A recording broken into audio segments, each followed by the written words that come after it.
Ya vamos. Ya estamos y tal como les prometí, les dije, está con nosotros el doctor Mauricio Leija, él es paidopsiquiatra. Bienvenido, gracias por estar aquí. Sí, gracias por la invitación, Gilberto. Y se atoró el micrófono, ahorita lo desatoramos. En este contexto del nombre de paidopsiquiatra, ¿qué es la diferencia entre el psiquiatra, o sea, el término psiquiatra y el de paidopsiquiatra, para aclararle a todos los que nos están escuchando en este programa Quiero Vivir Mejor? Sí, fíjate, viene del término griego paidos, que quiere decir niños. Entonces es una manera de las muchas que se utiliza para llamar al psiquiatra de niños, que también incluye a los adolescentes, ¿no? Como los pediatras que ven niños y adolescentes. Aquí en Guadalajara se escucha mucho el término de paidopsiquiatra. En México, en realidad, el término más correcto, el que aparece en el título que dan las universidades, es psiquiatra infantil y del adolescente. Pero se oye más elegantioso paidopsiquiatra. Ajá, sí. En España le llaman psiquiatra infantojuvenil, en otros lugares le llaman también psiquiatría pediátrica, ¿no? Pero en pocas palabras es el psiquiatra que atiende niños, porque contrario a lo que muchos creen, pues sí se ha visto que los niños también padecen trastornos mentales y también requieren un profesional de la psiquiatría que tenga experiencia en el trabajo con niños. Ahora, yo siempre he dicho que durante muchos años los niños fueron tratados como la ciencia del chirris. ¿Cómo es eso? Sí, o sea, tal medicamento es niño, dale un chirris. O sea, como si fuera un adulto chiquito. Ok. O sea, dale poquito, vamos a decir, no sé, penicilina. Sí. O sea, al adulto le vas a dar 1,200,000 y tiene 5 años, pues nada más dale 200,000. O sea, dale un chirris. Entonces la pregunta, para que haya una especialidad dedicada a los niños y adolescentes, la pregunta es, los niños y adolescentes no son adultos chiquitos. Exacto, no lo son. Sobre todo porque los psiquiatras infantiles, lo que más atendemos en la consulta son un grupo de trastornos que se les ha llamado del neurodesarrollo. Son individuos que están en desarrollo neurológico, de manera que sus procesos mentales y fisiológicos a nivel cerebral son distintos a los del adulto. Y de hecho a veces eso hasta puede influir en el pronóstico, que muchas veces puede ser muy bueno, porque no es lo mismo tener un padecimiento mental cuando tu cerebro es un órgano en desarrollo que tener un padecimiento mental cuando tu cerebro ya se terminó de desarrollar. Claro. Y hay medicamentos que de inicio se han investigado en población infantil, y que es curioso, muchas veces medicamentos que se utilizan para este trastorno, el TDAH, son medicamentos que se usan mucho en población infantil y por alguna razón casi no se prescriben a los adultos. ¿Qué les parece? Ya se escuchó la palabrita mágica, TDAH, así es. Hoy, todo lo que mamá y papá deben de saber sobre el trastorno de déficit de atención e hiperactividad. O sea, los niños latosos que antes era, pues dale de nalgadas y ponlo ahí en la esquina del salón. Y hoy, con tanto avance, ha cambiado tanto esta ciencia como no tienen una idea. Vámonos con nuestra segunda canción, Solo el amor, con Noel Shahriz. Pues, ese es.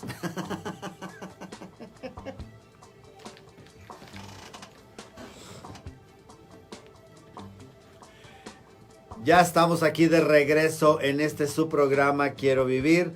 Estamos conectados a través de dos Face. Uno de ellos es Gilberto Priego Figueroa y nuestro invitado, el doctor Mauricio Leija. ¿También estás conectado al Face? No, yo ahorita no. ¿No? No. Ok.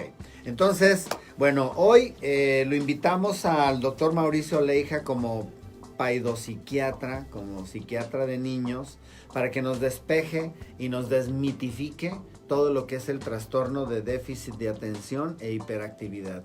Que hoy un niño, con una facilidad increíble lo tachan de esta enfermedad. Y aquí el problema está en que hay corrientes, yo no sé, que cómo se hace el diagnóstico, se medican, no se medican, se les da un sopapo o se les da terapia, no sé. Por lo pronto, a mí me gustaría en esta primera pregunta, doctor Mauricio Leija, que nos dijeras el panorama actual y si es diferente a, por ejemplo, hace 30 años, no hace mucho, de cómo tenemos el concepto del trastorno de déficit de atención. Bueno, esa diferencia se ve en el paso de una generación a otra, porque cuando hacemos el diagnóstico del trastorno por déficit de atención con hiperactividad en un niño, no es raro, si es que el diagnóstico realmente es el correcto, que mamá o papá tuvieron también ese problema, o de hecho lo siguen teniendo de una manera residual, atenuada, por así decirlo, pero que en el tiempo en que los padres eran niños no se les hizo el diagnóstico porque no había acceso a especialistas que tuvieran en mente este tipo de patologías. Entonces casi la regla es que si diagnosticamos el TDAH en un niño, mamá o papá posiblemente lo tienen, pero nunca se hizo el diagnóstico en su momento, aunque ya estaba en las clasificaciones, porque aquí hay una cuestión interesante. Por un lado, el TDAH es un problema que tiene ya más de un siglo de que se comenzó a describir. La primera descripción es de 1902 de un pediatra británico llamado George Frederick Steele, en donde él por primera vez, desde la pediatría, empieza a elaborar la hipótesis a través de algunos casos de que muchos problemas de conducta de los niños tenían que ver con alguna alteración médica y que por tanto la conducta infantil entraba dentro de ese quehacer médico que había dejado por fuera a los niños con problemas conductuales desde inicios de la humanidad.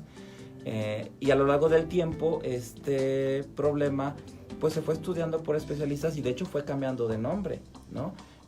Al principio uno de los términos que más se utilizó fue trastorno del comportamiento postencefalítico, porque la gripe española, la epidemia de influenza de 1918, generaba casos de encefalitis y los niños que la padecían quedaban como con una secuela de hiperactividad. Es decir, un niño normal que iba bien en la escuela, sufre la influenza, desarrolla como una complicación la encefalitis y resulta que como secuela después el niño ya es muy inquieto, muy impulsivo, muy distraído, cuando a lo mejor iba con dieces en su escuela, y entonces le llaman trastorno del comportamiento postencefalítico.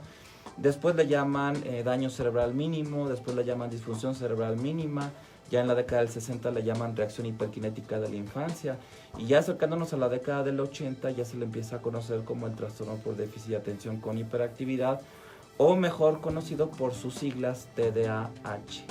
TDAH. Ajá, TDAH. Como es un nombre largo, posiblemente sea el nombre más largo de todos los trastornos mentales que están en el DSM-5, entonces lo conocemos más por sus siglas, TDAH.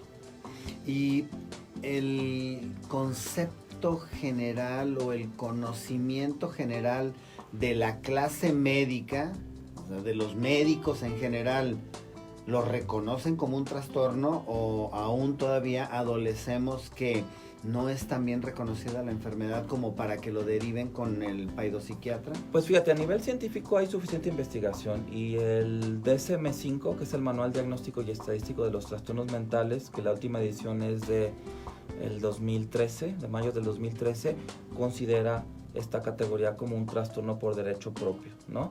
También la Organización Mundial de la Salud, a través de la Clasificación Internacional de Enfermedades, que la última versión es la 11, también ya considera el trastorno por déficit de atención con hiperactividad. A nivel científico y a nivel de estas dos clasificaciones, una de la Asociación Psiquiátrica Americana, el DSM-5, y otra de la CIE-11 de la OMS, consideran que es un trastorno real, pero la cultura médica aún no lo ha,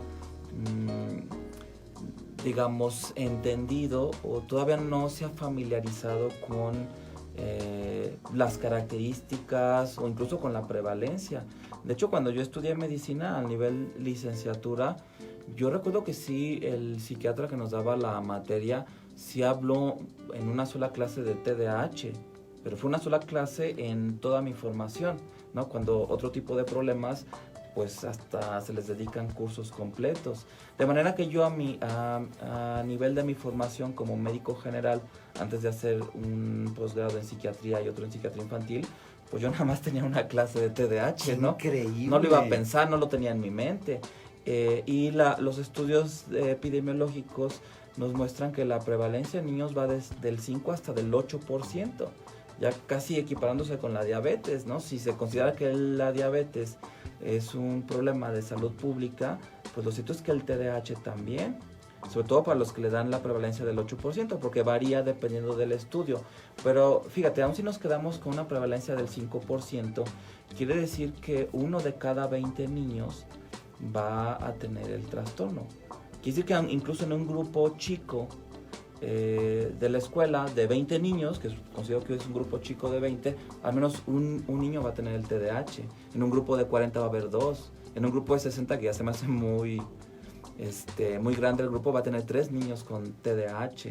Y muchas veces la visión que se tiene de este problema es una visión muy tradicional. El niño es flojo, el niño es burro, el niño tiene dislexia, ¿no? Que puede tenerla, pero muchos casos de TDAH se interpretan como casos de dislexia, que el niño tiene dificultades con la lectoescritura, pero que en realidad el trasfondo o el problema en el ámbito neurobiológico es una incapacidad para poderse concentrar y para poder fijar la atención en actividades, sobre todo las que requieren esfuerzo mental.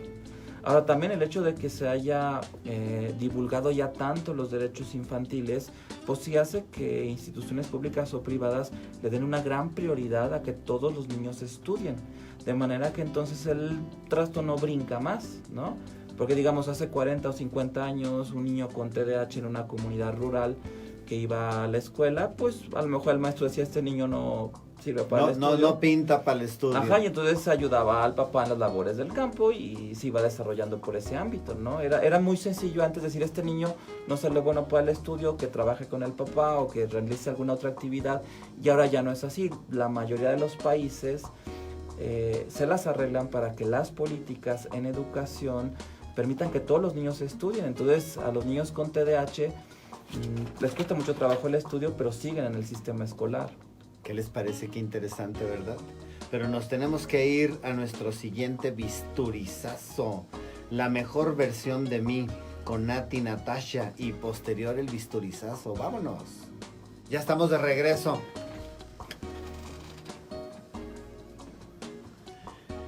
Ya estamos aquí de regreso en tu programa Quiero Vivir Mejor. Hoy con nosotros el doctor Mauricio Leija, paidopsiquiatra, psiquiatra infantil y adolescentes, hablando de este trastorno de déficit de atención e hiperactividad, TDAH. Y bueno, pues le voy a ceder el micrófono porque nos está ayudando muchísimo para poder comprender cómo esta enfermedad se empieza a filtrar en el conocimiento general, para poder dejar de estigmatizar niños y que hasta los padres empiecen a aprender que tienen un paciente, o bueno, tienen por hijo a alguien que requiere una atención especial. Sí, porque fíjate que sí nos preocupa a los psiquiatras infantiles el hecho de que colegas de otras especialidades no consideran la posibilidad de que los niños pueden estar padeciendo este síndrome. Eso ha ido cambiando, yo creo que es cuestión de tiempo, de algunos años, porque lo que sí he visto, y hay que reconocerlo, es que con cada vez más frecuencia los congresos y actividades médicas, sobre todo de educación médica continua para pediatras, están incluyendo estos temas de psiquiatría infantil, ¿no? Que como te decía al inicio, pues la psiquiatría infantil es la psiquiatría pediátrica. Claro.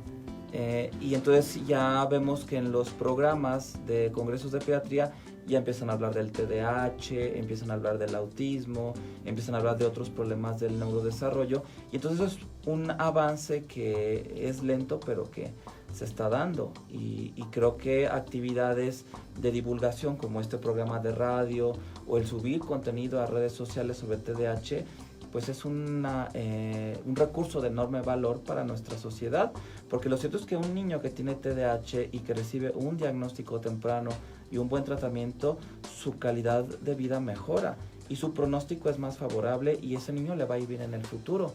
Se ha visto que niños que tienen TDAH y que por tanto sufren de fracaso escolar porque no se concentran, porque son niños considerados problema, a veces con muy bajas calificaciones en conducta, no nada más en desempeño académico, pues son niños que después tienen problemas en el desarrollo de su autoestima, son niños que finalmente se creen el concepto de que son malos para el estudio, cuando muchos de ellos son muy inteligentes, y que entonces a veces su manera de defenderse o de sobrevivir a un ambiente de alta exigencia académica, pues sí, es desarrollando mecanismos o pautas de conducta que muchas veces cumplen criterios para otro trastorno psiquiátrico, que es el trastorno negativista desafiante, que ya son niños muy rebeldes, que se ponen al tú por tú, que no se sujetan a la autoridad de los adultos, que se les hace fácil mentir, pero realmente es un niño sobreviviendo a una vida con TDAH, porque lo cierto es que la vida de un niño con TDAH, pues yo creo que es el triple o el cuádruple de difícil que la vida de un niño que no tiene TDAH. ¿No? Un niño que no tiene TDAH puede hacer su tarea en media hora o en 20 minutos. Y un niño que tiene problemas para concentrarse, a veces son las 11 de la noche y no ha terminado una tarea que era a lo mejor simplemente una plana. Y que a veces también eso daña mucho la dinámica familiar, porque muchas veces la hora de la tarea es la hora más difícil en las casas de estos niños, al grado que muchas veces la mamá o el papá prefieren mejor pagar a alguien que apoya al niño con las tareas, porque se dan cuenta que si ellos están con el niño haciendo la tarea, se termina dañando la relación, ¿no? Porque es un periodo de tiempo muy, muy conflictivo, porque realmente los niños le batallan mucho para cualquier actividad que requiera esfuerzo mental sostenido. Cuando estamos hablando de este trastorno, ¿se ha visto alguna desde bebés, si ya van perfilando o hasta que ya están en la primaria y el maestro empieza a reportar, oiga, pues están con este problema o algo? ¿Cómo es? Fíjate, lo más característico, lo más típico, sí es que ya en la etapa escolar, digamos niños de 6, 7 años que ya van en primero de primaria, ya empiezan a dar síntomas que son lo suficientemente problemáticos o evidentes como para que el profesor o el psicólogo de la escuela ya le haga una recomendación a los padres de buscar ayuda especializada. O ahora en este grado que pusieron antes de primero de primaria, que tienen algunas escuelas particulares, el Pre-First, muchas veces también el nivel de exigencia que hay en este grado ya hace evidente el problema. Pero si nosotros somos hábiles para poder evidenciar este problema en etapas muy tempranas, pues resulta que sí, que los niños dan algunas señales, incluso intrauterinas, que eso es muy interesante, porque es un tema muy poco investigado. Hay muy poca investigación perinatal en psiquiatría, pero muchas mamás que han tenido varios embarazos sí recuerdan que el niño que después recibió el diagnóstico de TDAH se movía más en la matriz. Era un niño inquieto, que tenía mucho movimiento y que a veces la mamá hasta se quejaba de que no podía dormir porque el niño se estaba moviendo y moviendo. Entonces uno dice, bueno, este niño es hiperactivo ya desde antes de nacer. Y ya cuando nace el bebé, esa hiperactividad, esa impulsividad, esa falta de atención, la reflejan siendo muy lloroncitos, teniendo muchas veces lo que se conoce como un temperamento difícil, ¿no? Que muchas veces los papás, aunque no quieran, si hacen comparaciones entre sus hijos, y si dicen, es que Pedrito pues llora muchísimo, es muy enojón desde bebé, incluso tiene hambre, lo alimentamos y ya se le calmó el hambre, pero sigue enojado o sigue llorando. Son niños difíciles, son niños que duermen mal, son niños que incluso en el segundo año de vida son tan dispersos o tan distraídos que ni siquiera se concentran para comer. Es decir, no pueden estar sentados comiendo porque ya se levantaron o ya se distrajeron porque voló la mosca o por cualquier estímulo que para los demás es irrelevante, porque realmente filtramos los estímulos y el niño ya perdió la concentración y ese niño ya no comió bien. Y cuando entran a guardería, pues resulta que las quejas de las cuidadoras pues son de que el niño llora mucho, que el niño ya mordió, que el niño ya pegó, ya pateó, algunos síntomas que tienen que ver con agresividad, ¿no? Pero fíjate, aquí pasa algo curioso. Durante todo este siglo XX que se estudió el TDAH, pues creo que el error ha sido que se estudió en niños escolares. De manera que los criterios que tenemos, tanto de la CIE-11 como del DSM-5, sí son criterios muy como a la medida de niños de esa edad. Pero lo cierto es que el TDAH se puede diagnosticar a cualquier edad, en niños muy, muy pequeños y también en adultos o en ancianos. Pero aquí la habilidad del clínico es saber reconocer estos síntomas en cada etapa del desarrollo. Porque a lo mejor un niño muy, muy chiquito de guardería con TDAH muerde a otros niños. Un niño en etapa escolar no hace la tarea. Un adolescente se enfrasca en consumir sustancias. Un adulto a lo mejor maneja con poca precaución. Y así nos vamos. Todavía a nivel de psiquiatría, sí hace falta todavía mucha investigación de cómo reconocer el TDAH en cada etapa de la vida. Cuando esa investigación se haga y tengamos criterios para cada edad, pues creo que nuestra sociedad va a ser mejor, porque se ha visto que muchos delincuentes, personas que consumen sustancias, que tienen actividades antisociales, son personas con TDAH, que tuvieron ese fracaso escolar, que fueron estigmatizados, que se consideraron burros y buscando sobrevivir, pues sí se empiezan a acercar al mundo de la delincuencia juvenil. ¿Qué les parece? Qué interesante, ¿verdad? Digo, porque habitualmente tenemos el concepto de niño latoso, ¿no? Y de hecho ahorita lo que decías de papá y mamá, en donde tú platicas, no, es que mi hijo el mayor, no, una maravilla, no, nos dejaba dormir, como que no había niño. Exacto. Pero el segundo, no, ahí nos tocó ver, así dice, ¿no? Nos tocó ver nuestra suerte. Ajá. Y el tercero salió peor. Ajá. Y entonces dices, o sea, esta comparación que hacen, muy probablemente desde ahí debemos de empezar a inculcar una conciencia de ver a que le hagan una evaluación. Sí, porque sí, digamos, desde el lado de la psicología sí se ha hablado mucho del ambiente familiar y no podemos negar que hay una influencia muy fuerte en el desarrollo de los niños, pero creo que el problema es que muchos especialistas se han quedado con esa visión de que un niño que tiene problemas de conducta, es porque la familia está funcionando mal o porque algo está sucediendo en casa con mamá y papá que se expresa en problemas conductuales del niño, pero se olvida que hay una dimensión biológica que el niño ya trae de fábrica, por así decirlo, y que hace que diferentes hermanos en la misma familia actúen de manera muy diferente, que tengan un temperamento o una manera de reaccionar que ya viene de fábrica, que los papás no pueden decir, no, bueno, es que el niño aprendió estas pautas de conducta de su papá, pues no, si es un recién nacido, ¿no? Es un claro. bebé. Ya hay una manera de reaccionar que ya está determinada biológicamente. Que les parece interesante, pero tenemos que irnos a nuestro siguiente bisturizazo. Lloran las rosas con Cristian Castro y de ahí a nuestro bisturizazo y luego regresamos. ¡Vámonos! El doctor Mauricio Leija, que es paidopsiquiatra, y estamos platicando acerca del déficit de atención.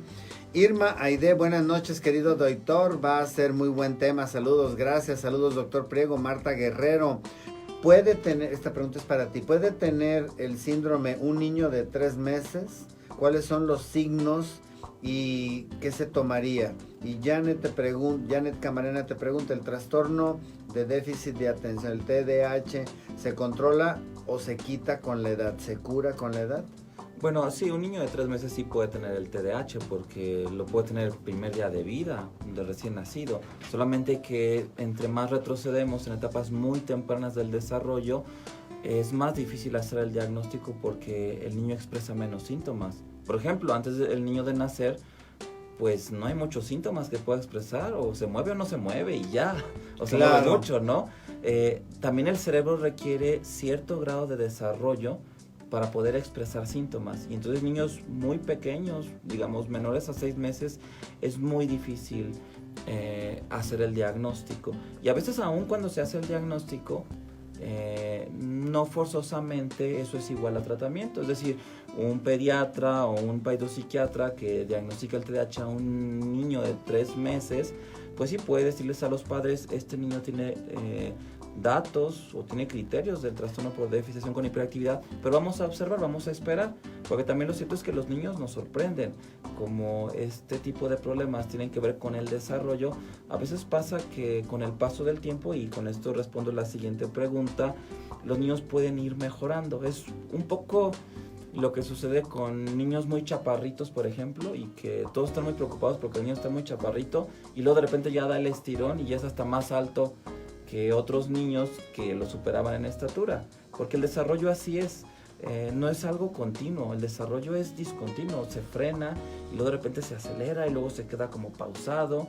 Y a veces papás que son muy observadores, sobre todo ahora las familias que tienen menos hijos y que hay oportunidad de observarlos, porque obviamente una familia de 7, 10 hijos, pues ya el último ya ni lo observaban, ¿no? Claro. Podía tener TDAH o autismo y nadie lo tomaba en cuenta. Pero ahora los niños están siendo muy observados, ahora están bajo la lupa. También los grupos en la escuela son cada vez más reducidos, entonces están más bajo observación. Entonces se ha podido ver esto, que el trastorno por déficit de atención con hiperactividad puede tener una evolución benigna, en donde sí se puede ir atenuando con el paso del tiempo, sobre todo si se lleva un tratamiento, y que muchas veces al llegar a la etapa adulta los síntomas que quedan son pocos, son residuales, y que a veces solo se hacen evidentes cuando la persona está bajo actividades que requieren mucho esfuerzo mental, por ejemplo estudiar una maestría, un posgrado. Muchas veces es el momento cuando se empieza el tratamiento, ¿no? Hasta ese entonces. Ahora, lo que sí llega a pasar es que el pronóstico es distinto dependiendo de la edad a la que se hace el diagnóstico. Por ejemplo, un niño muy pequeño de 3, 4 años que se le hace el diagnóstico de TDAH y se le da tratamiento, pues al llevar el tratamiento tú estás apoyando a ese cerebro en desarrollo a trabajar mejor. De manera que cuando ese cerebro termina de formarse, pues ya puede ser que está trabajando al 100%. Pero en cambio, si tú diagnosticas el TDAH a un adulto cuyo cerebro ya dejó de desarrollarse, pues sí es más difícil, si no es que casi imposible, que el TDAH se vaya. Generalmente el TDAH ya se quedó. Nuevamente, volviendo al tema de la estatura. Si conoces a un adulto chaparrito que mide 1.50, pues ya no le vas a decir que va a crecer, ¿no? Claro. Porque el desarrollo ya se ha terminado. Por eso es que es importante que estos trastornos se identifiquen, entre más pronto mejor, y los padres reciban información, asesoría médica y opten por las estrategias de tratamiento que ofrece el psiquiatra, que muchas veces es la medicación. Fíjate, algo que he visto yo con mucha frecuencia en la consulta, y esto lo veo a todos los niveles sociales porque he trabajado en el ámbito público y en el privado, es que con mucha frecuencia los padres le tienen más miedo al tratamiento que al trastorno en de la sí condición. mismo. Ajá. Y yo creo que en medicina eso debería de ser raro. Es decir, por naturaleza se le tendría que tener más miedo a una enfermedad que al tratamiento que la pretende curar. Que te va a resolver Sí. el problema. Ahora, claro que no hay tratamiento perfecto. Un tratamiento te puede dar efectos secundarios, ¿no? Puedes ser alérgico a la penicilina, por ejemplo, cuando a otros les puede salvar la vida. Pero sí hay como estos mitos de que el tratamiento para el TDAH puede hacer daño, puede dañar los riñones, puede dañar el hígado, va a hacer al niño adicto. Y pues claro que si eso pasara, pues la FDA u otros organismos La en otras naciones, COFEPRIS. sí, ya los hubieran retirado del mercado, ¿no? El hecho de que muchos de los medicamentos que usamos en México también se utilizan en Estados Unidos, que si algo pasa ya lo sacan del mercado, pues eso da seguridad para poderlos prescribir. Yo veo mucho ese temor. De hecho, yo les digo a los papás, miren, supongamos que hubiera un psiquiatra malo que dijera, hoy quiero dañarle el riñón a un niño o el hígado y le voy a prescribir algo para fastidiarlo. Ajá. Pues tampoco es tan fácil porque esos medicamentos que tienen esa hepatotoxicidad o nefrotoxicidad, pues los han ido sacando del mercado. Claro. O sea, tampoco es tan sencillo, ¿no? O prescribir medicamentos adictivos a un niño, por ejemplo, que a un médico le diera por darle marihuana medicinal a una criaturita, pues tiene que haber un comité de ética que regule. Es decir, los médicos no tenemos ese poder de dañar, que además los que nos dedicamos a esto sabemos que el primer principio de la medicina es no dañar. Primum non nocere, eso lo decía Hipócrates. Claro. Lo primero no es ayudar al paciente. Lo primero no es buscar curarlo. Lo primero es tú asegurarlo de que no lo vas a dañar. Y como que los papás no entienden eso, ¿no? Este principio tan básico de la medicina, que les hace perder la confianza en el médico. El médico, si ha tenido una buena formación, el médico no te va a buscar dañar. Al contrario, va a ser su primer principio. Y una vez que el médico está seguro de que no va a dañar al enfermo, ya hace su intervención terapéutica. Se nos acabó el tiempo. Ay, Pues hay que poner... 9:59. Sí, qué bárbaro. Ajá. ¿Qué tema vamos a manejar para la siguiente entrevista? Autismo. Autismo, ya está. Tu teléfono, doctor Mauricio, por favor. 3611-4362. Despacio porque no lo alcanzo a anotar. 3611-4362. Estamos en el Hospital Puerta de Hierro. Hay una 3611-4362.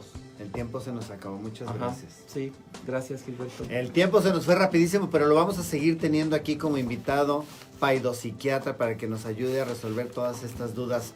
No me queda más que decir gracias, doctor Mauricio Leija, por habernos acompañado. Gracias, Gilberto. Ahí estuvo el buen Juanito en los controles, Gaby en la producción y un servidor Gilberto aquí en la conducción. Recuerda, si tu médico te prohíbe el café o el chile, no le hagas tanto caso, que no hay evidencia científica de que hace daño, pero si tu médico no cree en Dios, te pregunto qué haces ahí. Cambia de médico. Nos escuchamos mañana. A mí no me gusta el fútbol, no sé nada de fútbol y por tanto no opino nada de fútbol. Y si opinara de fútbol no me tendrían que creer porque no soy autoridad en el tema. Solamente sé que algunos hombres patean un balón y lo tiran a un arco y ya. No opino sobre fútbol, entonces no puedo opinar sobre neurología en eso coincidimos. Cardiología. Yo no sé nada de fútbol, Ajá. pero a mí me gusta opinar para hacerlos enojar. Ah, ok. O sea,